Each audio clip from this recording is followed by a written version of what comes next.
India versus South Africa match dream 11 prediction. जी हाँ दोस्तों, आज हम बात करने वाले हैं इंडिया और साउथ अफ्रीका के बीच होने वाले मैच के ड्रीम 11 प्रेडिक्शन के बारे में। बताएंगे आपको किस तरह से आपको ड्रीम 11 प्रेडिक्शन तैयार करना है, अपना ड्रीम 11 में टीम किस तरह से आपको बनाना है, क्या रहने वाला है इंडिया और साउथ अफ्रीका के बीच होने वाले मैच का ड्रीम 11 प्रेडिक्शन। तो चलिए दोस्तों, सबसे पहले यहाँ पे पिच रिपोर्ट की बात कर लेते हैं। किस तरह का रहने वाला है ये पिच और कौन से वेन्यू पे ये मैच होने वाला है। तो सबसे पहले यहाँ पे हम मैच को यहाँ पे सेलेक्ट कर लेते हैं। सेलेक्ट कर लेने के बाद यहाँ पे क्रिएट टीम पे जाते हैं, गाइड के ऑप्शन पे जाएंगे। सबसे पहले हम यहाँ पे पिच रिपोर्ट पता कर लेते हैं कि पिच किसके फेवर में है और वहाँ का वेदर कंडीशन क्या है। साथ ही साथ और आपको यहाँ पे भी ये भी पता चल जाएगा कि वहाँ पे टॉस हिस्ट्री क्या है और वहाँ पे जो हेड टू हेड दोनों टीमों के बीच में मैच खेले गए हैं लास्ट 5 साल में, उसमें कौन सी टीम किस पे भारी पड़ती है। सबसे पहले इस वर्ल्ड कप की हम बात कर लेते हैं। यहाँ पे टोटल इंडिया ने भी लास्ट के जो 5 मैचेज हैं उसमें 5 में ये मैच जीते हैं और साउथ अफ्रीका की बात कर ले तो ये 4 में जीत और 1 में हार का सामना करना पड़ा इनको। अगर हम वेन्यू की बात करें तो जो ये मैच होने वाला है ये कोलकाता के ईडन गार्डन्स में होने वाला है और यहाँ का जो पिच है ये बॉलिंग पिच है, बॉलिंग को ज़्यादा सपोर्ट करता है। और अगर हम यहाँ पे किसके लिए बॉलिंग में भी अगर हम देखें तो ये बॉलिंग में स्पिनर और पेसर्स होते हैं, तो उसकी अगर हम बात करें तो ये बॉलिंग जो है पेसर्स को ज़्यादा मदद करता है। मतलब ईडन गार्डन्स का जो पिच है ये पेसर्स को ज़्यादा मदद करता है और साथ ही साथ ये बॉलिंग फ्रेंडली पिच है। तो यहाँ पे टोटली ये बॉलर्स को ज़्यादा सपोर्ट करने वाला है और जो दोनों टीमों के पेसर्स हैं उनको यहाँ पे अच्छी खासी स्विंग भी मिलने वाली है। वेदर कंडीशन क्या है इस पिच का हम बता देते हैं। यहाँ पे सनी है, कोई भी बारिश की संभावना नहीं है। और दोस्तों यहाँ पे साथ ही साथ बात कर लेते हैं कि रिसेंट जो 5 मैचों का इस ग्राउंड का जो रिकॉर्ड है हम बात कर लेते हैं। यहाँ पे 185 का एवरेज रन स्कोर है। विकेट यहाँ पे टोटल 78 गिरे हैं, जिसमें से पेसर को 49 और स्पिनर्स को मात्र 29 विकेट मिले हैं। Head to head result in last 5 years, मतलब लास्ट 5 सालों में दोनों की टीमों के बीच में 13 मैच खेले गए हैं, जिसमें से इंडिया को 8 और साउथ अफ्रीका को 5 में ही जीत का सामना करना पड़ा है।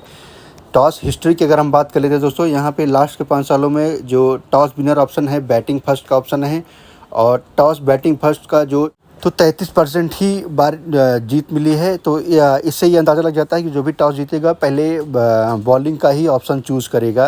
अगर पिच जो ये कंडीशन आपको यहाँ पे बताया जा रहा है अगर उसके अकॉर्डिंग रहता है तो जो भी टॉस जीतेगा पहले बॉलिंग का ऑप्शन सेलेक्ट करेगा।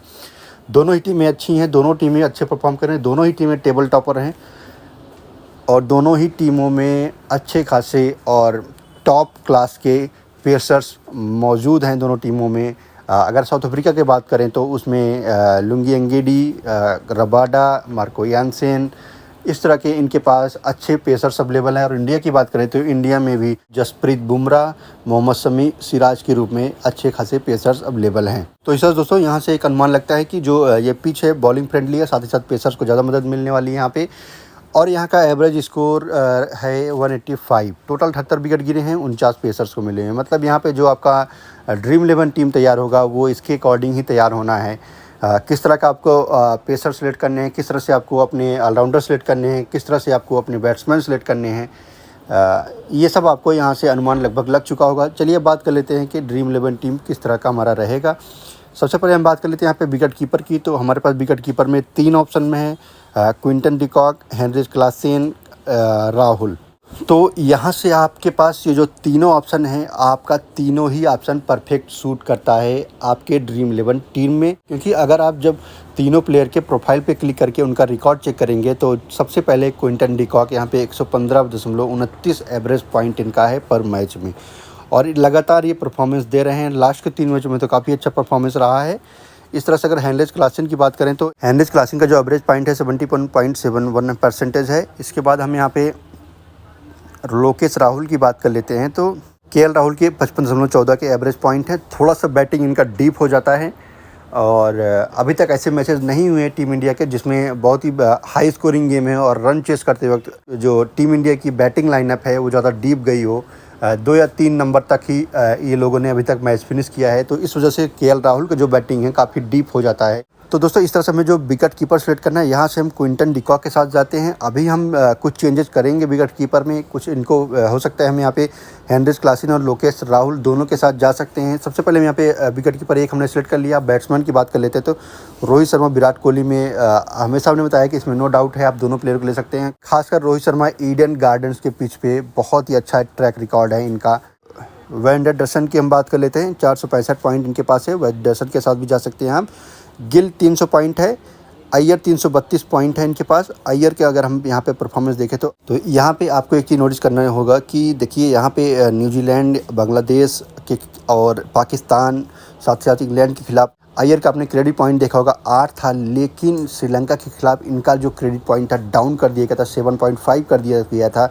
और उसी मैच में श्रेयस अय्यर ने बहुत ही अच्छी बल्लेबाजी किया था। तो इससे ही आपको ये अंदाज़ा लग जाता है कि जैसे ही देखिए यहाँ पे इनके क्रेडिट पॉइंट इक्वल चल रहे थे तो वहाँ पे इनका परफॉर्म नहीं कर पा रहे थे। जैसे इनके क्रेडिट पॉइंट को डाउन किया गया, अय्यर यहाँ से परफॉर्म करने लगे।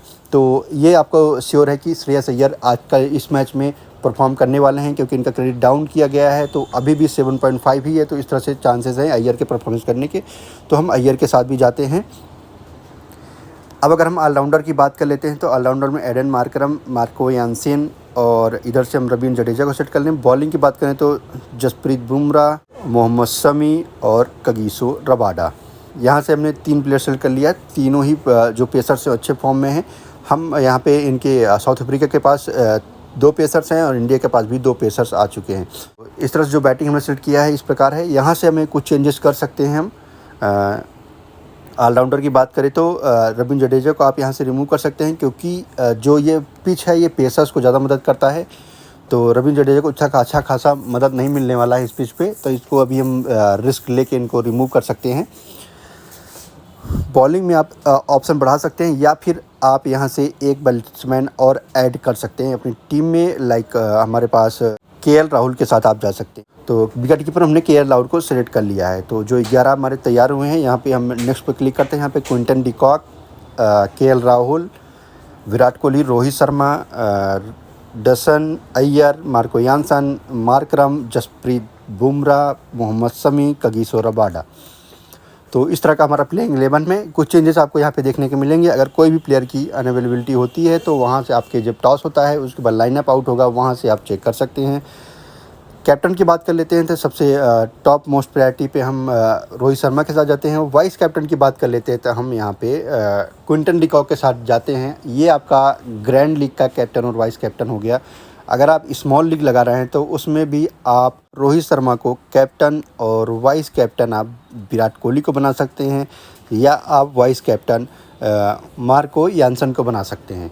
लेकिन हम ग्रैंड लीग की बात करें तो यहाँ पे कैप्टन और Rohit Sharma, vice captain Quinton de Kock के साथ हम जाते हैं। तो यहाँ पे जो टीम हमारी तैयार हुई है कुछ इस तरह का है। क्विंटन डिकॉक को वाइस कैप्टन बनाया गया है। विकेट कीपर हमारे पास 2 ऑप्शन है, क्विंटन डिकॉक, केएल राहुल, जिसमें से क्विंटन डिकॉक को वाइस कैप्टन बनाया गया है। बैट्समैन भी बात करें तो रोहित शर्मा, विराट कोहली, डेरसन, श्रेयस अय्यर। और ऑलराउंडर हमने 2 ऑलराउंडर रखे हैं, वो भी साउथ अफ्रीका के, और जिसमें से मार्करम इनके टॉप ऑर्डर के बैट्समैन हैं। साथ ही साथ मार्को यानसन इस समय बहुत ही अच्छे फॉर्म में चल रहे हैं। बॉलिंग की बात कर ले तो यहाँ पे मोहम्मद शमी, जसप्रीत बुमराह, कगिसो रबाडा, 3 यहाँ पे पेसर्स हो गए साउथ अफ्रीका की तरफ से और 2 पेसर्स हो गए इंडिया की तरफ से। तो इस तरह से जो ड्रीम 11 प्रेडिक्शन हमने तैयार किया है, जैसे ही टॉस होगा उसके बाद लाइनअप आउट होगा तो आप वहां से अपनी टीम में कोई जो भी प्लेयर अगर अवेलेबल नहीं है, या आप कुछ आपके माइंड में डाउट है, तो आप उस प्लेयर को वहां से रिमूव करके किसी और प्लेयर को यहाँ से ऐड कर सकते हैं। आपके पास और भी ऑप्शन है यहाँ पे, जैसे यहाँ पे आपको हेनरिच क्लासन का ऑप्शन है, और भी यहाँ पे अगर बॉलर की बात करें तो यहाँ पे सिराज का ऑप्शन है आपके पास, कुलदीप का ऑप्शन है आपके पास, तरब्रेज शमसी का ऑप्शन है आपके पास। तो इस तरह से आपको प्लेयर यहाँ से सिलेक्ट कर सकते हैं।